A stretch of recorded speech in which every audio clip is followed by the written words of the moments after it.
മനുഷ്യത്വം മരവിച്ചിട്ടില്ലാത്ത മനുഷ്യർക്ക് ഇത് കണ്ടു നിൽക്കാനാവില്ല. ഇത് ഫലസ്തീനിലെ ഗസ എന്ന് പറയുന്ന പ്രദേശം. ഇവിടെ ഒരുപാട് മനുഷ്യരെ കൊന്നു തള്ളുകയാണ് ഇസ്രായേൽ എന്ന നരഭോജികൾ. പിഞ്ചുമക്കൾ പിടഞ്ഞു വീണ് മരിക്കുന്ന ദൃശ്യങ്ങളും നമ്മൾ കണ്ടുകൊണ്ടിരിക്കുകയാണ്. മനുഷ്യത്വം മരവിച്ചിട്ടില്ലാത്ത ഓരോ മനുഷ്യനും ഇത് കണ്ടു നിൽക്കാനാവുമോ എന്ന് നമ്മൾ പരിശോധിച്ചു നോക്കേണ്ടതുണ്ട്. കാരണം അത്രമേൽ ക്രൂരതയോടുകൂടിയാണ് നെതന്യാഹു എന്ന് പറയുന്ന ക്രൂരനായ ഭരണാധികാരി ചെയ്തുകൊണ്ടിരിക്കുന്ന ക്രൂരതകൾ.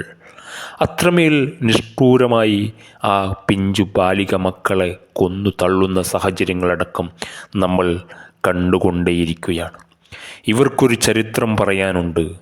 അതായത് ജൂതന്മാരെ ലോകം മുഴുവനും അടിച്ചാട്ടപ്പെട്ട് ഇറക്കപ്പെട്ട് നമ്മൾ കണ്ടല്ലോ.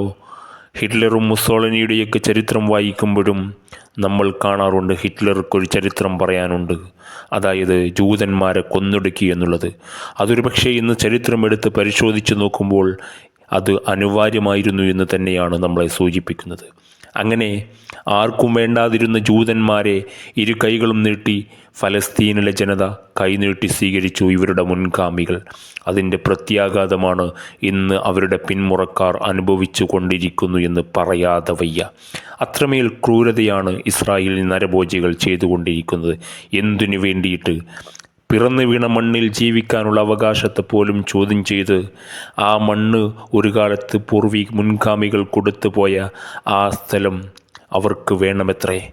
അതായത് ഈ ജനിച്ചു വീണ മണ്ണിൽ ജീവിക്കാനുള്ള അവകാശങ്ങളെപ്പോലും ചോദ്യം ചെയ്തുകൊണ്ട് ഇസ്രായേൽ നരഭോജികൾ കാണിക്കുന്ന കൊടും ക്രൂരതയ്ക്കെതിരെ പ്രതികരിക്കേണ്ടതുണ്ട്. നമ്മൾ പല രൂപത്തിലും പ്രതിഷേധം രേഖപ്പെടുത്തേണ്ടതുണ്ട്. ഇസ്രായേലികളുടെ കൊടും ക്രൂരത അവസാനിപ്പിക്കേണ്ട സമയം അതിക്രമിച്ചിരിക്കുന്നു. അതുകൊണ്ട് പ്രതികരിക്കാൻ പല രൂപങ്ങളുണ്ട്. അതിലോട്ട് മുന്നോട്ട് പോകുക. ഇസ്രായേൽ എന്ന നരഭോജികൾക്ക് ആ രാജ്യത്തെ കീഴടക്കാൻ, ഗസയെ അവർക്ക് അവിടെ സുരക്ഷിതമാക്കി കയ്യിലാക്കാൻ വേണ്ടി ശ്രമിക്കുമ്പോഴാണ് നമ്മൾ ഈ മണ്ണിൽ നിന്ന് നമുക്ക് പ്രതിഷേധിക്കാൻ പറ്റുന്ന പല രൂപങ്ങളുണ്ട്.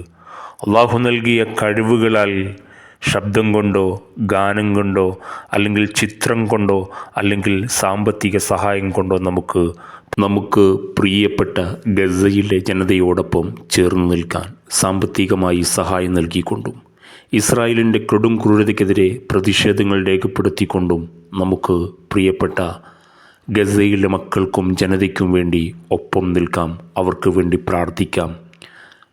കാലം തന്നെയാണ് സാക്ഷി. കാലം മറുപടി കൊടുക്കുമെന്നുള്ളത് യാഥാർത്ഥ്യമാണ്. അതിനുവേണ്ടി കാത്തിരിക്കാം.